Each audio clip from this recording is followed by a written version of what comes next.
중국의 시진핑이 중국의 코로나 정책을 지금 전환하는 것 같습니다.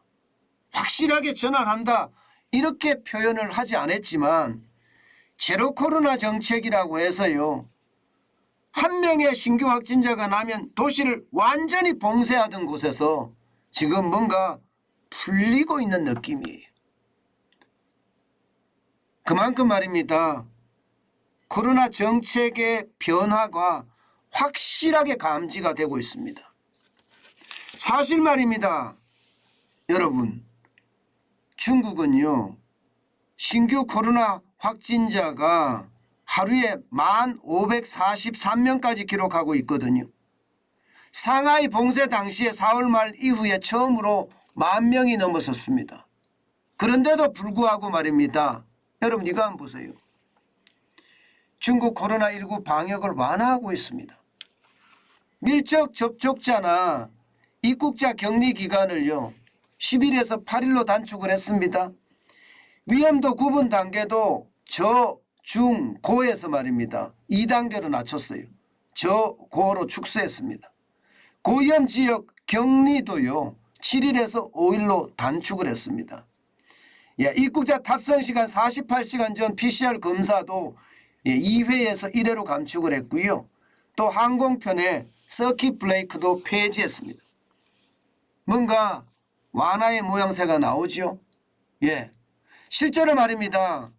미국의 국가주석인 시진핑도 이거 이대로 가다가는 민심도 못 잡고 경제는 꼬꾸라지고 그런 상황이 올 것이라는 그런 아주 섬뜩한 예측도 나오기 때문에 이게 결국 제로 코로나 정책을 포기하고 이제는요 뭔가 열린 방역으로 가지 않겠느냐 하는 게 시장의 예측입니다. 그러다 보니까 여러분 이거 한번 보세요. 이거 한번 보세요. 이게 홍콩 증권거래소 지수입니다. 항생지수입니다. 무려 말입니다. 7.74%나 폭등했습니다.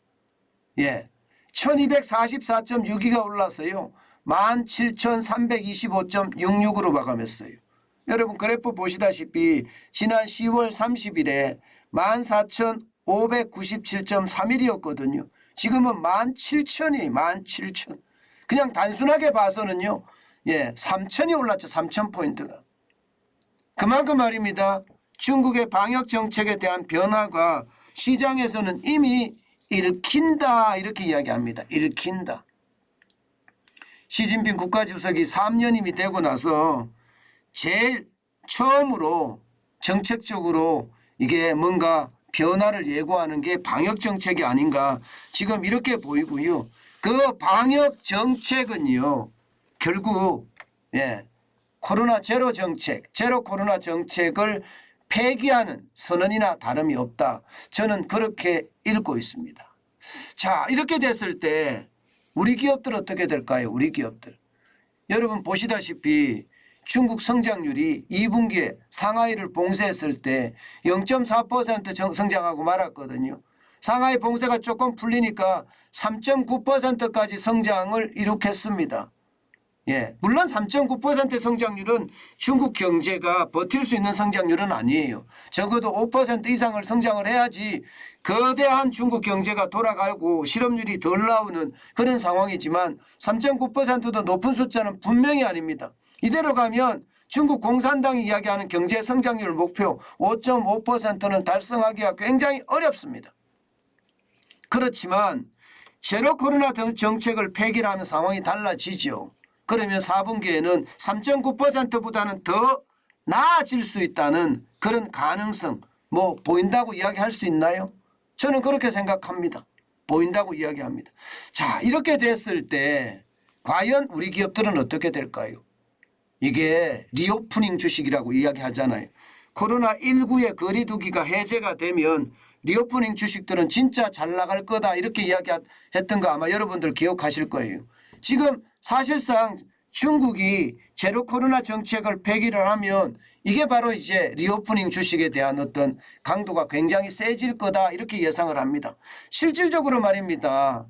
실질적으로 중국의 성장률이 올라가면 우리의 수출도 더 늘어날 것이라는 게 일반적인 전망이잖아요. 그중에서도 대표적인 게 LG생활건강 아니겠습니까? LG생활건강 요즘 지금 올라가는 거 한번 보세요. 11월 11일 기준으로 지금 61만 3천 원까지 올라갔습니다. 지난 10월 28일에는요. 이게 고점 대비해 보면 71.75%가 떨어져서 50만 4천 원을 기록한 적도 있거든요. 그런데 61만 3천 원까지 올라갔으니 이제 중국의 어떤 거리두기 해제가 우리 화장품 기업들의 수출로 이어지는 것은 아닐까 이런 예측 많이 해보고요. 또한 대중 수출 종목들에 대한 어떤 상황이 좋아지지 않을까 이런 예측도 많이 해봅니다. 물론 중국이 예전의 중국이 아니다. 이런 얘기가 이제 기업들에게도 솔솔 나오고 있어요. 무슨 얘기냐? LG생활건강이 만드는 후라는 화장품이 중국에서 먹히겠느냐? 오히려 LG생활건강조차도 중국의 화장품 사업을 점점 접어가는 상태인데 이게 계속해서 좋아질 거냐? 여기에 대해서는 물음표가 많이 따르는 것도 사실이에요. 그러나 대한민국의 기업가들의 어떤 속성 있잖아요. 그런 걸 보면 또 중국에 들어가서 어떻게 하든 생존하려고 하는 발버둥 분명히 칠 겁니다. 뭐 한국 기업이 신났다 정도는 아닐지도 모르겠지만 한국 기업에게는 긍정적인 요소다. 이런 얘기는 충분히 할 수 있을 것 같습니다. 게다가 아모레패시픽도 보세요. 지금 8.97% 만 원이나 올랐습니다. 그래서 12만 1,500원, 12만 1,500원.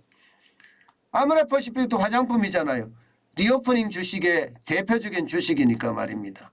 그러니까 시장의 어떤 분위기는 분명히 제로 코로나 정책이 폐기가 되면 우리에게도 그만큼 좋아지지 않겠느냐 이런 예측 많이 합니다. 게다가 중국 수출에 대한 것도 이 적자가 다시 흑자로 복귀하지 않겠느냐 하는 게 시장의 전체적인 전망입니다. 중국이 만약에 여러분도 알다시피 상하이를 봉쇄를 했을 때가 2분기니까요. 2분기니까 4월, 5월, 6월이잖아요. 실제로 보면 4월, 5월, 6월에 지금 실질적으로 말입니다. 우리 대중 수출이 굉장히 줄었던 것도 사실입니다. 4월에는 6억 2,300만 달러의 흑자였지만 5월에는 10억 9,900만 달러의 적자, 6월에는 12억 1,400만 달러의 적자였다는 것 여러분 보실 거예요. 게다가 3분기에는 중국이 조금 성장률을 좀 받쳐주니까 지금 7월에는 5억 7천만 달러의 적자에서 8월에는 좀 줄였죠. 3억 8천만 달러. 그리고 9월에는 급기야 6억 8,700만 달러의 흑자를 냈습니다. 물론 12월에는요. 역대 최대라고 이야기하는 12억 5천만 달러의 적자를 냈습니다. 그러나 11월에는 어떻게 될지 제로 코로나 정책을 쓰면 좀 달라질지 4분기의 성장률은 좀 나아지지 않겠느냐 하는 게 전체 시장의 전망입니다. 그만큼 말입니다. 중국의 어떤 상황이 아마 우리 시장에는 굉장히 영향을 많이 미칠 거다. 이렇게 예측합니다. 물론 이게 옛날처럼 중국이 우리에게 호의적이지는 않습니다. 뭐 우리가 호의적으로 또 대접받고 싶지도 않고요. 기본적으로는 중국은요. 우리에게 많은 것을 주는 듯 하지만 그 많은 것을 주는 걸 가지고 쉽게 말하면 속박하기 시작하거든요. 경제 속국이라는 말이 뭐겠습니까? 중국에 너무 의지하다 보니까 수출이 25%나 의지하고요. 홍콩을 통한 우회 수출까지 감안하면 근 30%를 중국에 의지하거든요. 그러다 보니까 이게 경제 속국이 속박의 어떤 요소가 되는 거예요. 그래서 우리는 수출 다변화를 깨야 되는 것은 분명하지만 분명한 것은 뭐 기왕 좋아질 거면 대한민국의 기업까지도 좀 좋아지고 대중경제 수출도 좀 좋아지는 저는 그런 모습으로 갔으면 좋겠다. 저는 이렇게 생각합니다. 물론 중국 요소를 가지고 뭐 당장 말입니다. 우리 무역 적자가 바로 해소될 거다. 그렇게는 생각하지 않습니다.